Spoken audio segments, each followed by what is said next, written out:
పరిశుద్ధ లేఖనములో నుండి యోహాను సువార్త మొదటి అధ్యాయము 2వ వాక్యము. ఆయన ఆదియందు దేవుని యొద్ద ఉండెను, సమస్తమును ఆయన మూలముగా కలిగెను, కలిగినదేదియు ఆయన లేకుండా కలగలేదు. ప్రార్థన. ఆదియందు ఉన్న దేవా, సమస్తములో సమస్తమయున్న తండ్రి, సర్వంబులో నీవు సర్వమయున్నావు, నిర్వహించావు నిఖిల కార్యములను. అందరి బట్టి నీకు కృతజ్ఞులమై ఉన్నాము. నీవు ఆదియందు ఉన్నావు, మా మధ్యన ఉన్నావు, అంతములో ఉండనయ్యున్నావు. నాయనా, నీవు ఎల్లప్పుడూ ఉండువాడవు. తరములలోనూ యుగములలోనూ జగములలోనూ నీవు ఉండివాడవై ఉన్నావు. నీ చరిత్రను మాకు నేర్పిస్తూ ఉన్నవారవై ఉన్నావు. నీ యొక్క నాయన విషయములు మేమందరము సేకరించిన వాటిని స్వీకరించిన వాటి ప్రకారము చక్కగా అవలంబించే ధన్యత చేరివచ్చిన నాకు మాకు అందరికీ దయచేయమని, నేటి దిన వర్తమానము ద్వారా మా ఆత్మలను వెలిగించుమని, నిలవబడి ఉన్న నన్ను పూర్తిగా మీ వశపరచుకొనమని వాక్కై వేం చేసిన యేసుక్రీస్తు వారి నామమందు ప్రార్థించి బ్రతిమలాడి వేడుకుంటున్నాను పరమ తండ్రి. ఆమేన్. యేసుక్రీస్తై వచ్చి ఇలా మానవుల మధ్య వాసంబు చేసిన పరమాదేవునికి మంగళ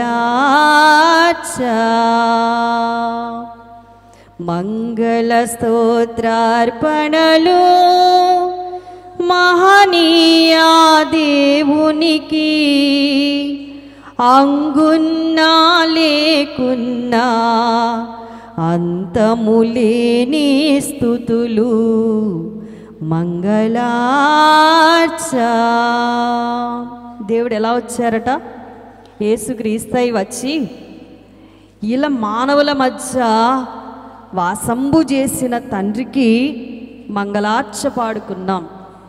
యేసువారు క్రీస్తుగా వచ్చి మానవులమైన మనతో నివాసము చేస్తున్నారు. అట్టి తండ్రికి మనము మంగళార్చ పాడిన వారమై ఉన్నాం. ఆయన ఆదియందు ఉన్న దేవుడు, ఆదియందు ఉన్న దేవుడే సమస్తం కూడా ఆయన మూలముగా కలిగింది.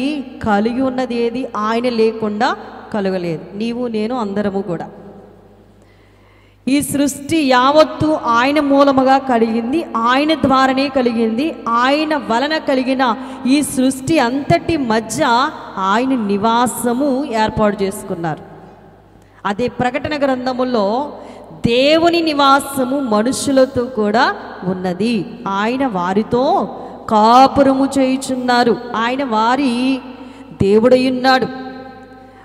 ప్రియులరా, వారు ఆయన ప్రజలై ఉన్నారు అనే వర్తమానాన్ని మనము పరమార్థ జ్ఞాని యోహాను ప్రకటన గ్రంథంలో వ్రాయిగా మనం విని ఉన్నాము. ఆ యోహానే ఈ మొదటి అధ్యాయములో స్వార్థ పాఠములో 2-3 వచనాల్లో ఏమంటున్నాడంటే, ఆయన ఆదియందు దేవుని యొద్ద ఉండెను. ఆ దేవుడు ఇప్పుడు మనం పాటలో పాడుకున్నాం. ఎలా వచ్చాడు? ఇప్పుడు మన మానవులమైన మన దగ్గరికి వాక్యము రూపములో ఆదియందు ఉన్న దేవుడు ఈనాడు మన మధ్యన కూడా ఆయన నివాసం చేస్తున్నాడు. నిత్యము మనతో ఉండడానికి ఆయన నిర్ణయం కూడా తీసుకున్నాడు. ఏం తీసుకున్నారంట? నిర్ణయం. ఆయన నిర్ణయానికి మార్పులు ఉండవు. ఏంటి ఆయన నిర్ణయం? నిత్యం మనతో ఉండాలా? అవునా కదండి? ఎవరితో ఉండాలి? ప్రభు నాతో ఉన్నారండి అన్నవాళ్ళు చేతులు ఎత్తండి. ప్రభు నాతో ఉన్నారు అన్నవారు ఎవరైనా ఉంటే చేతులు ఎత్తండి. డౌట్ అనుకుంటా. ఉన్నారా లేదా? ఉన్నారని అనిపించట్లేదా?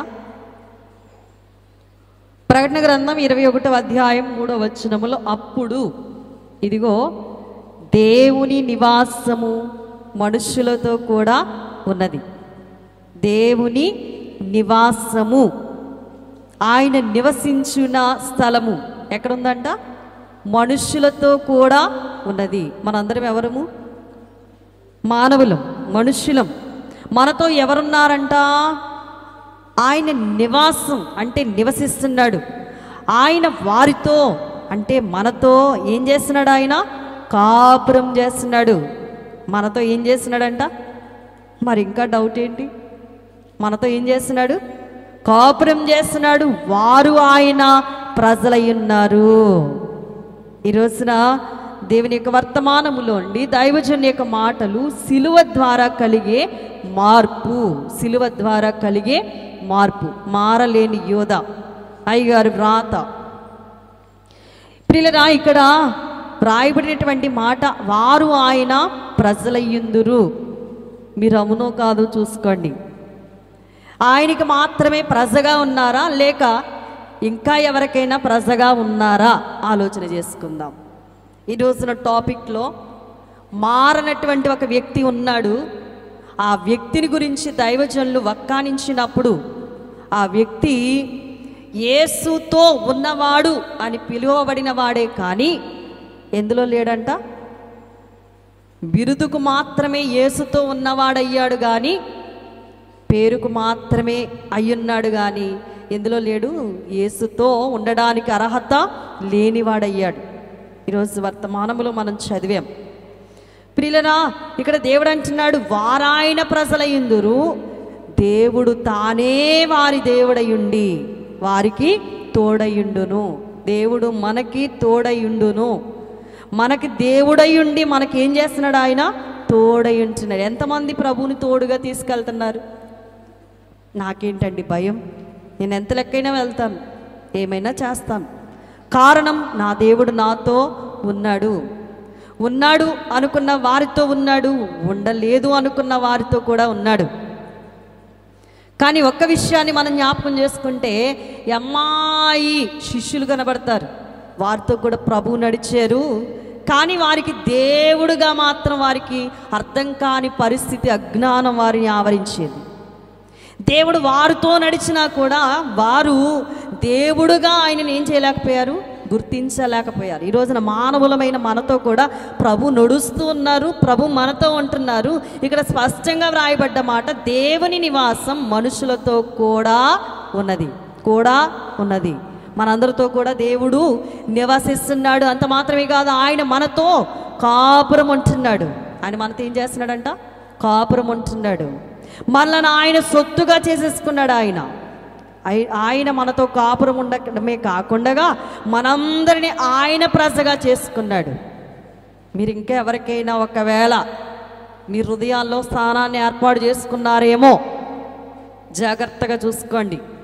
ఆయన నీతో నడుస్తూ ఉన్నా కూడా పట్టనట్టుగా, తెలియనట్లుగా, అనిపించనట్లుగా అంధకారములో ఉండి ఇంకెవరికైనా నీ హృదయంలో చోటిచ్చావేమో.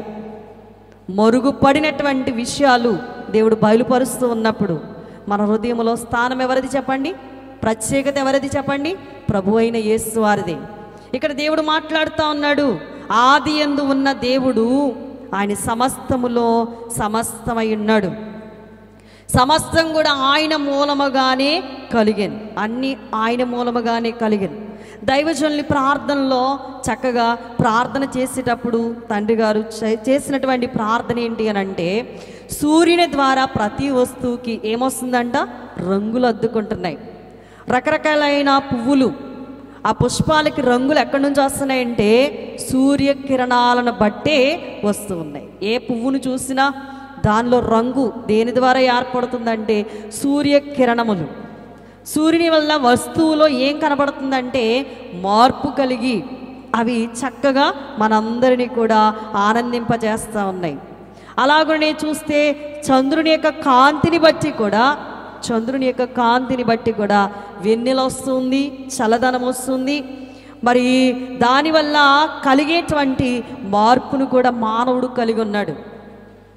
ఇలాగున దైవజనులు ప్రార్థన చేస్తూ మరి ఒక ప్రార్థన చేసినప్పుడు అన్నారు, ఈ లోకములో నీవు సంచరించినప్పుడు ఒకనాడు రోగులలో ఎంత మార్పు దేవుడు కలిగించాడు అని అంటే వాళ్ళందరూ కూడా ఎన్నో గొప్ప గొప్ప ఆనంద కీర్తనలు పాడిన వారై ఉన్నారు. అందులో ఒక స్త్రీ పాపాత్మురాలనబడుతున్న ఒక స్త్రీ.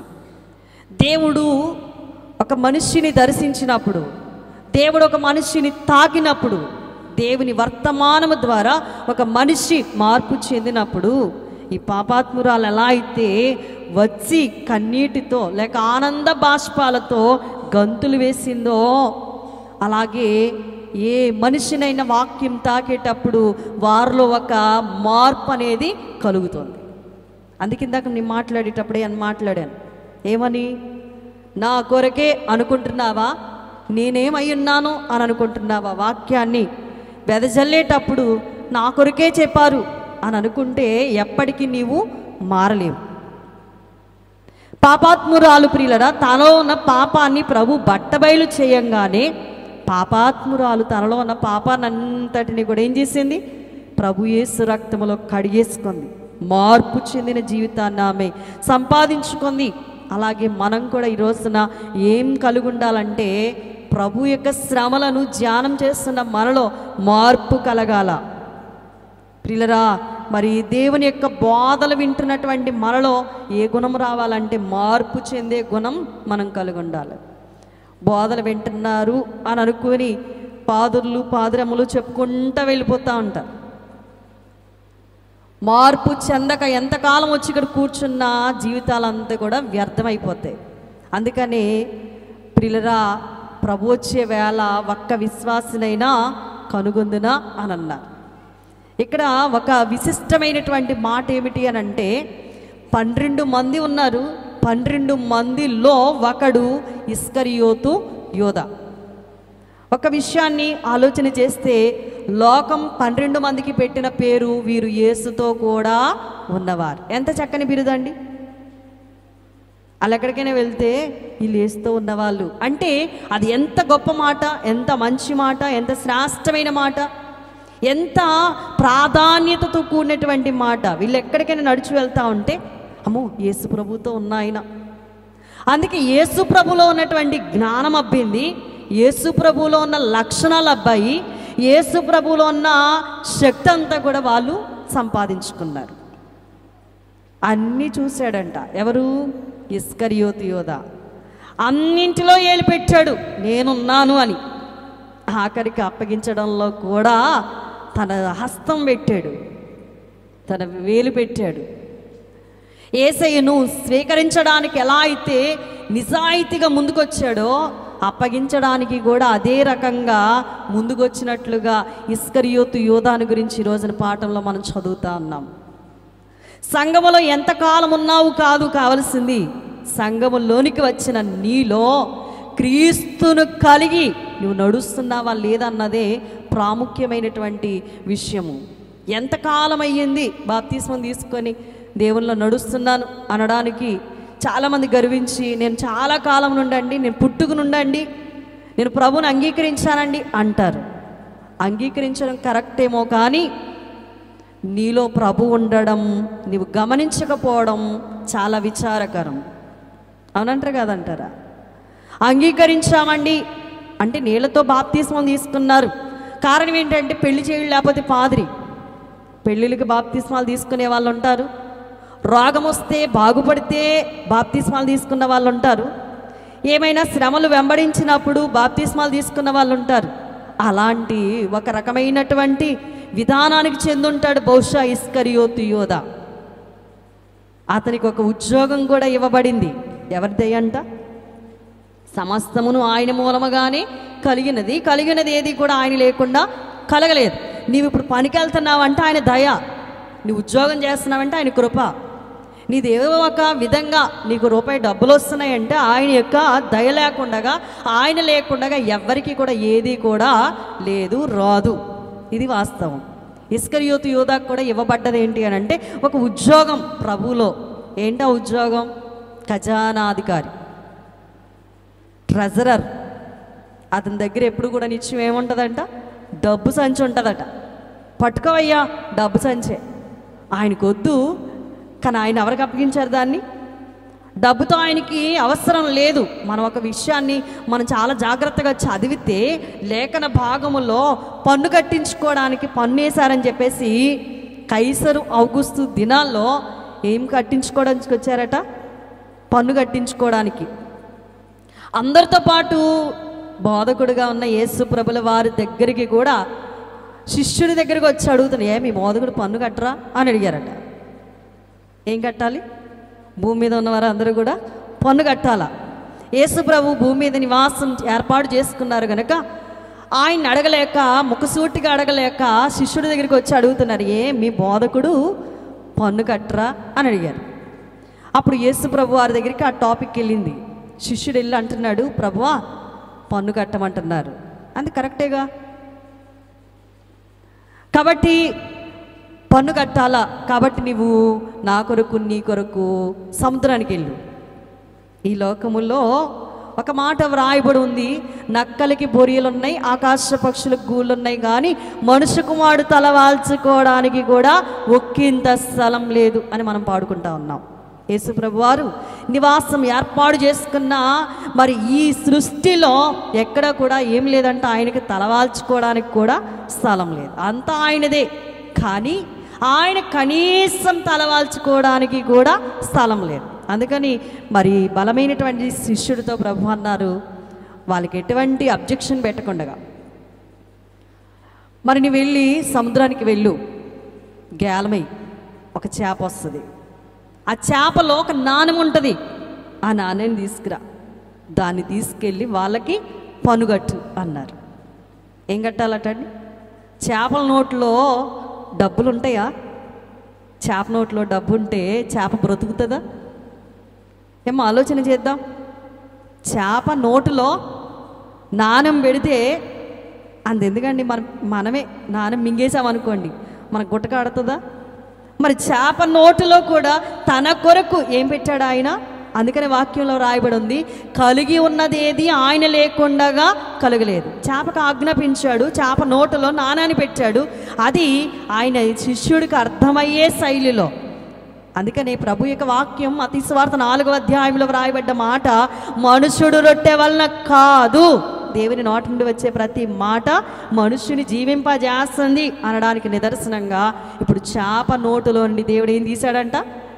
డబ్బును తీసాడు, నాణాన్ని తీసాడు. నాణాన్ని తీసుకెళ్ళి వాళ్ళకి పన్ను రూపంలో కట్టాడు. ఈ విషయం ఇస్కరియోతు యోధాకు తెలియదంటారా? ఏమ్మా, డబ్బులు ఎలా వస్తున్నాయి? ఏమ్మా, ఎక్కడి నుంచి వస్తాయి? మన వాక్యంలోనే చదివాం, కలిగి ఉన్నది ఏది ఆయన లేకుండా.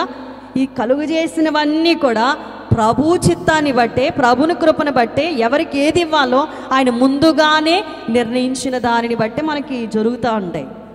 అయితే ఇస్కరియోతు యోధాకి మర్మమంతా తెలిసినా కూడా దేని మీద ఆశ అంటండి? దేని మీద ఆశ? పట్టుకున్న సంచిలో ఉన్న మూట, అందులో ఉన్నటువంటి ఆ డబ్బు మీద ఉంది, కానీ ఆశ దేని మీద లేదండి? దానిని కలుగు చేసిన వాని మీద ఆశ లేదు.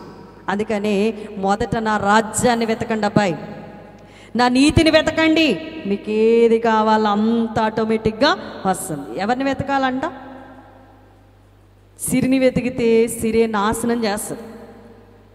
ఈ లోకంలో ఏది వెతికినా ఆఖరికి దాని ద్వారానే నాశనం అయిపోతాం. కానీ ప్రభుని వెతికిన వారు శాశ్వత కాలం ఉండే ప్రభుతో నిత్యం కూడా వారు నివాసం ఏర్పాటు చేసుకుంటారు. అదే ప్రభు తెలియజేస్తున్నారు.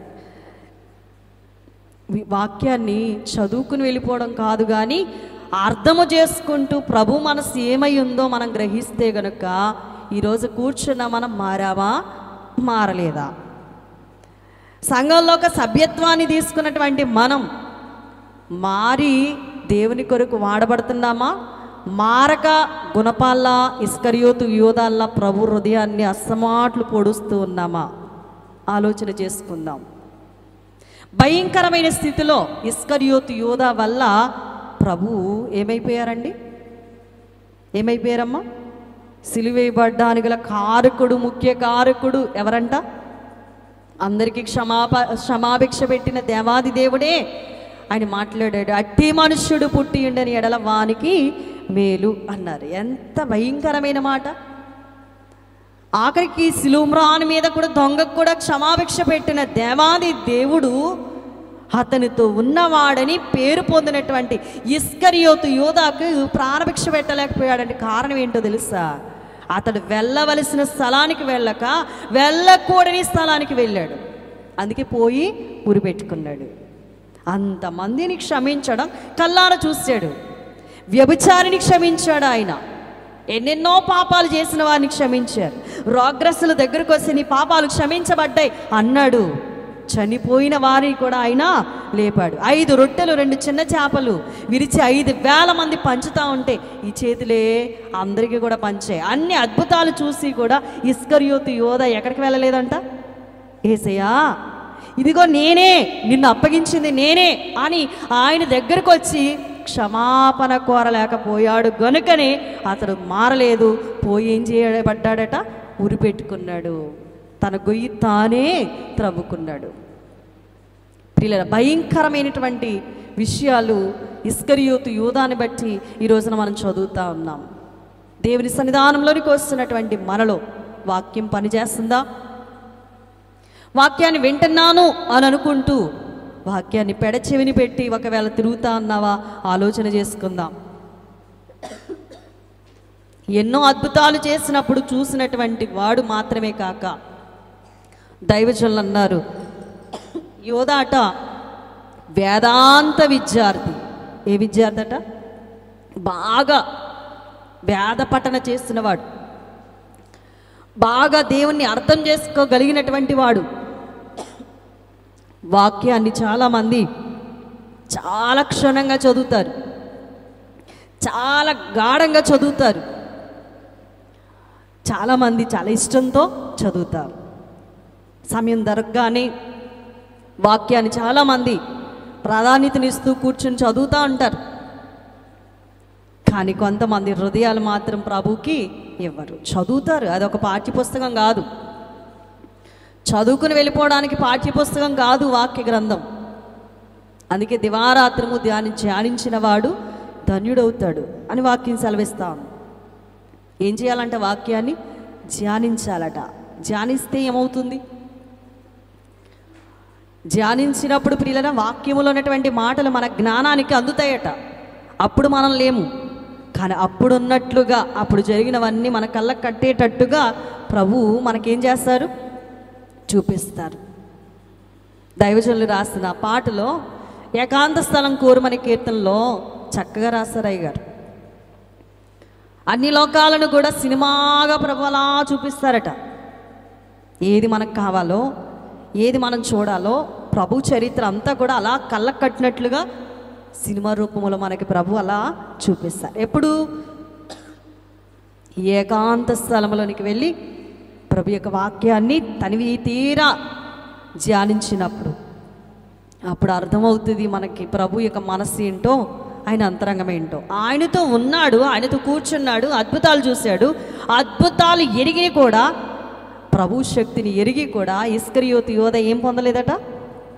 మార్పు పొందలేదు. చాలామంది అంటారు, మేము పుట్టుక నుండి క్రైస్తవులమండి, ఆదికాండం మొదలు ప్రకటన గ్రంథం వరకు మాకు అన్నీ తెలుసండి, అన్ని పండగల్లో మేము ఉన్నాం. అన్నింటిలో ఉన్నావు కానీ క్రీస్తులో నీవు నివాసాన్ని ఏర్పాటు చేసుకోలేకపోయావు. అన్నీ కలిగి ఉన్నావు కానీ మనస్సు దూరంగా ఉందేమో. ఆలోచన చేసుకుందాం ఈ రాత్రి. నేను ఉన్నాను అని అనుకుంటున్నావు, నాకు అన్నీ వచ్చు అని అనుకుంటున్నావు. అన్నీ ఉన్నా అమ్మంట అణిగి మనగుంటుందంట, ఏమీ లేనమ్మ ఎగిరిగిరి పడుతుందట. నిజంగా అన్నీ వచ్చుంటే ఇంకా నేర్చుకోవాలని తపన వస్తుంది. ఏమీ రాకపోయినా కొంతమంది ఎగిరిగిరి పడుతూ ఉంటారు. నాకు అన్నీ వచ్చు. అలా చెప్పాలండి, నాకు వచ్చు. అలా చదవాలా, నాకు తెలుసు. కానీ తీరా చూస్తే ఏమీ రాదు అన్న సంగతి ఆమెకి తెలియదు. అలాంటి వారిగా మీరు ఉండకూడదు. సంఘంలోనికి వస్తున్నటువంటి మనం, ప్రభువారు అంటున్నారు మత్తయి సువార్త 11:29లో, నా యొద్ద నేర్చుకోనండి. ఏం చేయాలంట ఆయన దగ్గర? నేర్చుకోవాలట. నేర్పించారు ప్రభు. అందుకని వారు ఏం చేశారు? చక్కగా నేర్చుకున్నారు. ఈ ఇస్కరియోతు యూదా కూడా వేదాంత విద్యార్థి. ప్రభు యొక్క బోధలన్నీ కూడా చక్కగా విన్నవాడేనంట. బైబిల్ తరగతిలో 3.5 సంవత్సరాల పాటు తర్ఫీదులో ఉన్నవాడట. ప్రభు ఇతరులకు బోధించిన బోధలన్నీ కూడా విన్నా కూడా ఇతను ఏం చేయలేదండి, మారలేకపోయాడు. ఆయన శిష్యులతో ఏకాంతంగా చాలా విషయాలు, మర్మాలన్నీ బోధించినప్పుడు విన్నాడు. కానీ గొప్ప విద్యార్థి అయినా కూడా ఏం చేయలేకపోయాడు, మార్పు లేకపోయాడు. ప్రభు మాటలన్నీ బాగా తెలుసు, కానీ మార్పు లేని జీవితం వ్యర్థం. అన్నీ వచ్చు కరెక్టే, కానీ ప్రభువులో ఒక స్థానాన్ని మనం సంపాదించకపోతే జీవితం వ్యర్థమైపోతుంది. ప్రభువులో స్థానం ఎప్పుడు పోగొట్టుకుంటారంటే అహంకారం పూనినప్పుడు. ప్రియులరా, ఏంటి ఇతనిలో ఉన్న అహంకారం అంటే ఇతని యొక్క మరి పేరుకు యోధా అనగా ప్రభువును స్తుతించుట అని మనం చదివాం. యోధా గోత్రములోని యేసు ప్రభు వారు కూడా వచ్చారు అనే సంగతి మనం ఎరిగిన వారం. ఏ యోధా? పాత నిబంధనలో ఉన్న 12 మంది కుమారుల్లో ఒకరు యోధా. ఎవరి కుమారులు? ఇశ్రాయేలు గోత్రం, యోధా గోత్రములో నుండి యేసుప్రభు వారు వచ్చారు. ఆ పేరు కలిగిన వాడైనా కూడా అహంకారాన్ని పూనుకున్నాడు. కానీ ప్రభువుని తన యొక్క సొంత రక్షకుడిగా స్వీకరించినట్టే ఇచ్చాడు. కానీ అప్పగించేసిన సందర్భం అతను ఎరగక చేశాడా, ఎరిగి చేశాడా? ఈ రాత్రి మనం ఆలోచన చేసుకోవాలి. ఎరిగే చేశాడు. కారణం ఏంటి అని అంటే అహంకారం, గర్విష్ఠితనం. అందుకనే యోధా గోత్రములోని పుట్టినవాడైనా కూడా నా గోత్రంలోనే పుట్టాడని ఇస్కరియోతు యోధా అనుకోవచ్చు. కానీ దైవజనులు అన్నారు, ఆ యోధా ప్రభు పుట్టుక యొక్క వంశకర్త. ఎవరు? ఇశ్రాయేలు కుమారుడైన యోధా ప్రభు పుట్టుక వంశకర్త అయితే, ఈ యోధా ప్రభువును అప్పగించేటువంటి వంశమునకు గోత్రకర్త అన్నారు. ఎంత చెడ్డ పేరండి! ప్రభుతో ఉన్నవాడని బిరుదు పొందిన వాడు కూడా ఇప్పుడు ఏమనిపించుకుంటున్నాడంట? ప్రభువును అప్పగించు వంశమునకు గోత్రకర్త. అప్పగించే వంశానికి ఏం చేశాడంట? చాలామంది అంటారు, లోకంలో ఒక సామెత ఏదో అంటారు, తడిగుడ్డతో గొంతు గోయడం. అంతేనమ్మా? అది ఎలా చేస్తారు అంటే అర్థం తడిగుడ్డతో గొంతు గోయడం. యాజ్ ఈజీగా ఇస్కరియోతు యూదా అదే చేశాడు. నమ్మిన బంటుగా ఉంటూ నమ్మక ద్రోహాన్ని చేసినవాడు ఇస్కరియోతు యూదా. యూదా అనగా స్తుతించువాడు అని అర్థం. కీర్తి పొందినవాడు, కీర్తించువాడు. ఇన్ని గొప్ప బిరుదులున్నా కూడా యోధా ఏం చేయలేకపోయాడంటే మారలేకపోయాడు అని మనం దైవజన్ యొక్క వర్తమానం నుండి మనము నేర్చుకుంటున్న వారిపై ఉన్నాం. ఇంకొకరు ఉన్నారంట, సన్హెడ్రిన్ సభవారు. వీళ్ళు కూడా ఏం చేయలేకపోయారు, మారలేదు. ఇస్కరియోతు యోధాకేమో డబ్బు మీద ఆశ, సన్హెడ్రిన్ సభ వారికేమో ఏ ఆలోచన అంటే యూదులకి మేమే రాజులం. ఏ లోకాన్ని ఆశిస్తున్నారంటే కేవలం ఇక్కడ ఉన్న శారీరక తత్వానికి మాత్రమే వారు మెజారిటీ ఇస్తూ ఉన్నారు. అంటే శారీరకంగా మేము ఎప్పుడు కూడా చక్కని ఉద్యోగంలో, మంచి పలుకుబడిలో, ఉన్నత స్థాయిలో అంటూ వాళ్ళు చక్కని అలంకరణతో కూడినటువంటి మరి విషయాలు వాళ్ళు కలుగునట్లుగా మరి గ్రంథకర్త రాస్తూ ఉన్నవారై ఉన్నారు. ఈ 70 మందితో పాటు ఈ పంచాయతీ సభలో యేసుప్రభు వారు నిలబడ్డారు. వీళ్ళకి తెలుసు యేసుప్రభు వారు అద్భుతాలు చేశారని, యేసుప్రభు వారు మంచి మంచి బోధలు చేశారని, యేసుప్రభు వారిలో శాంత గుణం కలిగి ఆయన బోధిస్తారు అన్న విషయాలన్నీ తెలుసు. కానీ ఇలాంటి వాళ్ళకి ఏం కావాలి అని అంటే, చూడండి ప్రియులరా, వీళ్ళు మారలేదు. కారణం ఏంటి అని అంటే ఏమనుకుంటున్నారంట, లోకరక్షకుడైన యేసు వచ్చినప్పుడు లోకరాజ్యం ఇస్తాడని వీళ్ళు అనుకుంటున్నారు. ఏ రాజ్యం కొరకు ఆశపడుతున్నారంట? ఈ లోక రాజ్యం కొరకు. ఏ రాజ్యం అండి? ప్రభు ఇస్తానన్నది ఏంటి? ఆయన నిత్యం ఉండే రాజ్యాన్ని, దాన్ని మనం వెతకమని పైనున్న వాటి మీదనే కానీ భూ సంబంధమైన వాటి మీద మనస్సు పెట్టుకొనకుడి. ప్రభు యొక్క వాక్యాలు, ప్రభు మాటలంతా వక్కరించి మాట్లాడినా కూడా వీళ్ళు ఈ లోకం వరకు కూడా ఏం కావాలనుకుంటున్నారంటే లోకరాజ్యం, లోక అనుభవాలు. ఈ లోకంలో మేమే చాలామణి అవ్వాలి, మేమే గొప్ప వాళ్ళం, మేమే ఏలాలి అనేటువంటి పరిపాలన విధానములో వీళ్ళు ఏం చేస్తున్నారంటే ఎన్ని చూసినా ఏం చేసినా కూడా ప్రభు విషయంలో వీరేం చేయలేదంట, మార్పు లేనటువంటి వారిగా ఉన్నారు. ప్రియులరా, మార్పు లేనటువంటి వారు. వీరికి ఏం కావాలంటే లోకరాజ్యం కావాలా, కొంతమందికి పేరు ప్రఖ్యాతులు కావాలా. పేరు ప్రఖ్యాతుల కొరకు ఏమైనా చేసేస్తారు, ఆఖరికి దేవుణ్ణి కూడా ప్రక్కన పెట్టేస్తారు. దేని కొరకండి? పేరు ప్రఖ్యాతుల కొరకు. లోకములో ఎక్కువ శాతం ఇవే జరుగుతూ ఉంటాయి. ఇక మూడవది మనం చూస్తే సిలువ దగ్గర మారిని దొంగ ఉన్నాడు. ఎవరున్నారండి? మారిన వాడిని చూసైనా మారిన వాడు ఏం చేయాలి? మార్పు చెందాలా. కానీ ఏం చేయలేదంట, మార్పు రాలేదు. వీడెందుకు మారలేదయ్యా అంటే చూడండి, దేవుడు గొప్పవాడైతే గనుక సిలువ మీద నుండి దిగాల. దేవుడు గొప్పవాడైతే సిలువ మీద నుండి దిగాల, దిగినవాడు నన్ను కూడా దించాలా. ఇలాంటి తపనతో ఉన్నాడు కానీ ప్రభు యొక్క విషయాన్ని అతడు గుర్తించలేకపోయాడు. అంతరంగ దృష్టి లేనివాడు, అహంకారం పూనుకున్నవాడు కనుక ఆయన దిగలేదు, నన్ను దింపలేదు. కాబట్టి ఈ దొంగ ఏం చేయలేదంట, మారలేదు. దుర్గుణం ఉంటే ఎలాంటి బోధలు విన్నా కొంతమంది మారరట, అన్నా కదండి. ఇలాంటి దుర్గుణాలు, అవతల వ్యక్తి మారాడు, అవతల వ్యక్తి మాట్లాడుతూ ఉన్నాడు, మారిన దొంగడు అంటున్నాడు, దేవా నీవు నీ రాజ్యములకు వచ్చేటప్పుడు నన్నొక్కసారి జ్ఞాపకం చేసుకో అంటా ఉంటే ప్రభువారు అన్నారు, నేడు నీవు నాతో కూడా ఆ విషయాలన్నీ కూడా వింటా ఉండి కూడా ఈ దొంగడికి ఏం లేదట, మార్పు రాలేదట.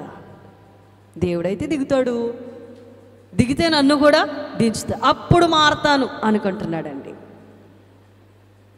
మనలో కూడా చాలామంది ఇలాంటి వాళ్ళు ఎక్కువైపోయారు. ఎలాంటి వారు? ఏదైనా అద్భుతం చేయండి, ఫలానా చోట అద్భుతాలు జరుగుతున్నాయి, మీకేం తెలుసు, అక్కడికి పరుగులెత్తుతారు. అద్భుతము లేని చోట ఒక్కడు కూడా కూర్చోవడం కష్టం. ఈ రోజున మనకు నేర్పిస్తున్న దేవుని యొక్క పాఠం అద్భుతాలు కొరకు కాదు యేసువారి లోకంలోనికి వచ్చేది. రోగులను స్వస్థపరచడం వరకే కాదు ఆయన పని, ఆత్మల రక్షణార్థమైన ఈ లోకంలోనికి వచ్చారు. అవునా కదండి? ఈ విషయం మీకు అర్థమైతే మీరు అక్కడెక్కడికి పరుగులెత్తరు. అద్భుతాలు చేసేటువంటి వారు అద్భుతాలు చేసుకుంటూ వెళ్ళిపోతూ ఉంటారు. మీకు వాక్యం చాలాసార్లు చూపించా, ఇదిగో అక్కడ ఇక్కడ అని మీలో ఉన్న విశ్వాసాన్ని చెడగొట్టడానికి రకరకాలైనటువంటి మనుషులు బయలుదేరతారని దాదాసాయి గారు పాటలో కూడా వ్రాశారు. ఏంటి ఆ శరణం చెప్పండి? బోటకపు బోధలు పోయి పర్వతాల చాటున దాగెదరు తెలుసునా. ఏండి అద్భుతాలు చేసేవాడిని పట్టుకుని బోటకాలు వేసేవాళ్ళు అంటారేంటండి అనొచ్చు మీరు నన్ను. ఒకవేళ చాలామంది పిచ్చి, నేనేంటంటానంటే చాలామంది మరి చాలా చోట్లకి వెళ్ళి చాలా రకరకాలుగా నంటాను, చెడిపోవడం అంటాను. దేవుడు ఈ ఫస్ట్ లేఖనాన్ని మనం చదివాం, దేవుని నివాసం మనుషులతో కూడా ఉన్నది. ఆయన మనతో ఏం చేస్తున్నాడు? కాపురం ఉంటున్నాడు. నీవెక్కడికి వెళ్తున్నావు? ఏమా అక్కడ చేస్తున్నారండి అద్భుతాలు అంటూ అక్కడికి పరిగెడుతున్నావు. ఇంకొక విషయం విన్నాను, ఏవేవో ఫొటోస్ కూడా పట్టుకు తెచ్చుకుంటున్నారంట. అతని రియల్ స్వభావం మీరు చూస్తున్నారు, కరెక్టే కావచ్చు, కానీ అతని వెనకాల ఉన్న బ్యాక్గ్రౌండ్ తెలుస్తుంటే కనుక మీరు అలాంటి పాపాలు చేయరు. అది విగ్రహారాధన అంటాను నేనైతే. ఒక మనిషిని అలా చూస్తేనంట పాపాలన్నీ పోతాయంట. ఇంకా అతడు మనిషి ఎందుకు దేవుడు అనండి, ఇంకా అంతే కదండి. చూడండి ప్రియులారా, అద్భుతాలుకి ఎగబడి వెళ్ళొద్దు దయచేసి.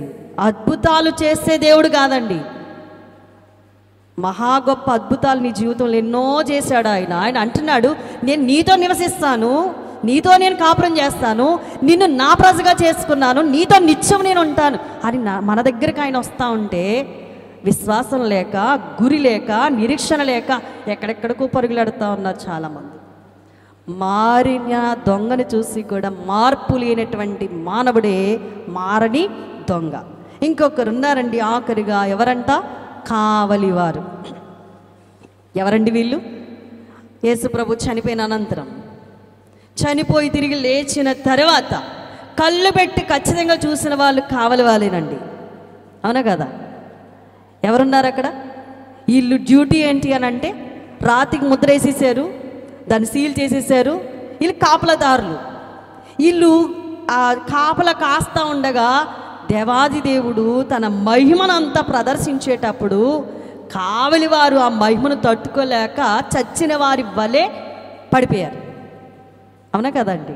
మీరు లేఖనాలు చదవండి, వాక్య లేఖనములో వ్రాయబడ్డటువంటి మాటల్లో వారు మరి ఆ మహిమను చూడలేక కావలి వారు ఏమైపోయారంటే పడి ఉన్నారు.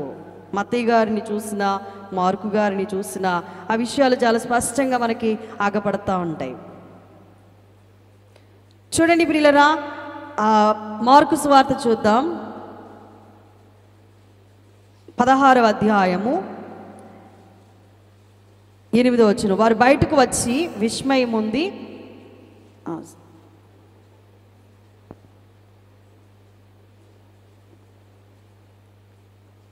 మత్తయి గారు అనుకుంటే రాశారు. మీకు తెలిసినటువంటి మాటలే వాక్య లేఖనములో ఉండి మనం చూస్తే చూడండి 28వ అధ్యాయం మత్తయి సువార్త 28, 12. కాబట్టి వారు పెద్దలతో కూడి వచ్చి ఆలోచన చేసి ఆ సైనికులకు చాలా ద్రవ్యం ఇచ్చి మేము నిద్రపోచుండగా అతని శిష్యులు రాత్రివేళ వచ్చి అతనిని ఎత్తుకొని పోయిరని మీరు చెప్పుడి. ఇది అధిపతి చెవిని పడిన వేడల మేము అతన్ని సమ్మతపరిచి మీకేమీ తొందర కలగకుండా చేతుమని చెప్పిరి. అప్పుడు వారు ఆ ద్రవ్యం తీసుకొని తమకు బోధింపబడిన ప్రకారము చేసిరి. ఏం చేశారంట? ద్రవ్యాన్ని తీసుకొని, లంచాన్ని తీసుకొని ఏం చేశారండి?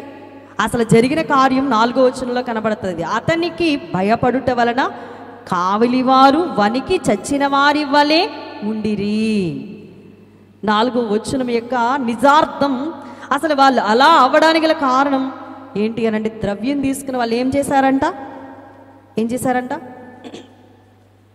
చావానయ్యున్నాను లేవానయ్యున్నట్టు ఆ వంచకుడు చెప్పే జీవించి ఉన్నప్పుడు కావు నా శిష్యుల కడిసవము నెత్తుకొని పోవు దూరప్పుడు మొదటి వంచన కంటే ఈ వంచనయ చెడ్డ దైవెల్లాడగు నాని ఈ విధముగా చెప్పి ఈర్ష్యాపరులు రాత్రి కావాలి పెట్టిన ఘాటు జాగ్రత్తలు, కావాలి పెట్టిన ఘాటు జాగ్రత్తలు ఏమాయేను ఏమాయేను అపవాది యత్నాలు. ఏమని పురమాయించారంట వీళ్ళు? ఏమని పురమాయించారు చూడండి. కావలివారట యేసుప్రభు వారు అక్కడ జరిగినటువంటి కార్యక్రమం ఏంటంటే 28:2లో ఇదిగో ప్రభుదూత పరలోకం నుండి దిగి వచ్చి రాయి పొర్లించి దాని మీద కూర్చుండేను. అప్పుడు మహా భూకంపం కలిగాను. ఆ దూత స్వరూపము మెరుపు వలె ఉండేను. అతని వస్త్రము హిమం అంతా తెల్లగా ఉండేను. అతనికి భయపడుట వలన కావలి వారు వనికి చచ్చిన వారి వలె ఉండేది. ఎవరికి భయపడిపోయారు వీళ్ళు? యేసుప్రభుని చూడలేదండి. యేసుప్రభుని చూడలేదు, యేసుప్రభు మహిమను చూడలేరు వీళ్ళు. కానీ దేవదూత దర్శనానికి వీళ్ళు ఏమైపోయారంట? దూత స్వరూపం మెరుపు వలె ఉంది కాబట్టి హిమమంత తెల్లగా ఉన్న ఆ స్వరూపాన్ని చూసంటే భయపడుట వల్ల కావలి వారు వనికి చచ్చిన వారి వలె ఉండిరి. చూడండి ప్రియులరా, అలాంటి వాళ్ళట ప్రభు లేచారని తెలిసినా కూడా ద్రవ్యాన్ని తీసుకొని తప్పుడు సమాచారాన్ని వారు మరి లోకములో వెదజల్లినట్లుగా చూడగలం. అందుకని కావలి వారు మారలేదు, చెడిపోయారు, మరింతగా చెడిపోయారు. ఎలాగంటే బ్రతికిన దేవుణ్ణి బ్రతకలేదు అండం కాదు, కానీ ఎవరు ఎత్తుకుపోయారంటే శిష్యులు వచ్చి శవాన్ని ఎత్తుకుపోయారు అని వీళ్ళు తప్పుడు సాక్ష్యాన్ని మరి వ్యక్తపరిచారు లోకములో. చూసింది చూసినట్లుగా కాక చూడని దానిని కల్పించే కల్పనా కథలే లోకానికి ఎక్కువ కావాలా. చూసింది ఒకటైతే ఏమండి అక్కడి నుండి కొంచెం చిన్నగా ఫార్వర్డ్ అవుతుంది, ఇంకా లోకానికి వెళ్ళేసరికి ఇంకా ఎక్కువగా భయంకరంగా చిత్రీకరిస్తారు. యేసు ప్రభు వారి యొక్క మరి పునరుత్థాన చరిత్ర కూడా కావలి వారు నమ్మక వాళ్ళు ఏం చేశారంట, చెడ్డ సమాచారాన్ని తీసుకొచ్చారు. మారని వారు ఈ రోజున దేవుని సన్నిధానంలో కూర్చున్న మనము మార్పు చెందిన వారమా, మార్పు లేని వారమా గమనించి ఆలోచించుకొని ప్రభుని బట్టి వాక్యాన్ని చదువుతూ ఉన్న మనము, దాదాసాయి గారు అన్నారు ఏమని, ఈ మాటలన్నీ విన్న తర్వాత ఇంటికి వెళ్ళండి, పండుకోండి, ఆలోచించుకోండి, నేను మారినానా అని ప్రశ్నించి పరిశీలన చేసుకోండి. మారకపోతే సరే కానీ, ఏమన్నారండి అయ్యగారు, మారకపోతే సరే కానీ చెడిపోకండి అన్నారు. ఏం చేయకూడదంట, మారకపోతే మారండి, కానీ ఏం చేయకూడదు, చెడిపోకూడదు. దేవుని సన్నిధానంలో వాక్యం మీద మనందరము క్రీస్తును పోలి నడుచుకునే ధన్యత దేవాది దేవుడు మనందరికీ దయచేయను గాక. ఆమేన్. మెగారుడుగా మా మధ్యకు ఏం చేసిన మా తండ్రి స్తోత్రాలు. మీ లేఖన భాగములను మాతో మాట్లాడి మమ్మను బలపరచడానికి దిగి వచ్చిన తండ్రి స్తోత్రాలు. నీ సన్నిధి మాతో ఉందని మేము నమ్మి విశ్వసించి నిన్ను స్తుతిస్తూ ఉన్నాము. మీరు మాతో మాట్లాడి ఉన్నారని మేము గమనిస్తూ ఉన్నాము. నీ మాటలన్నీ కూడా మా హృదయాల్లో ఫలవంతంగా ఆశీర్వదించమని యేసుక్రీస్తు వారి ఉన్నత నామమందు ప్రార్థించి బ్రతిమలాడి వేడుకుంటున్నాను పరమ తండ్రి. ఆమేన్. మీ అందరికీ మరణాత.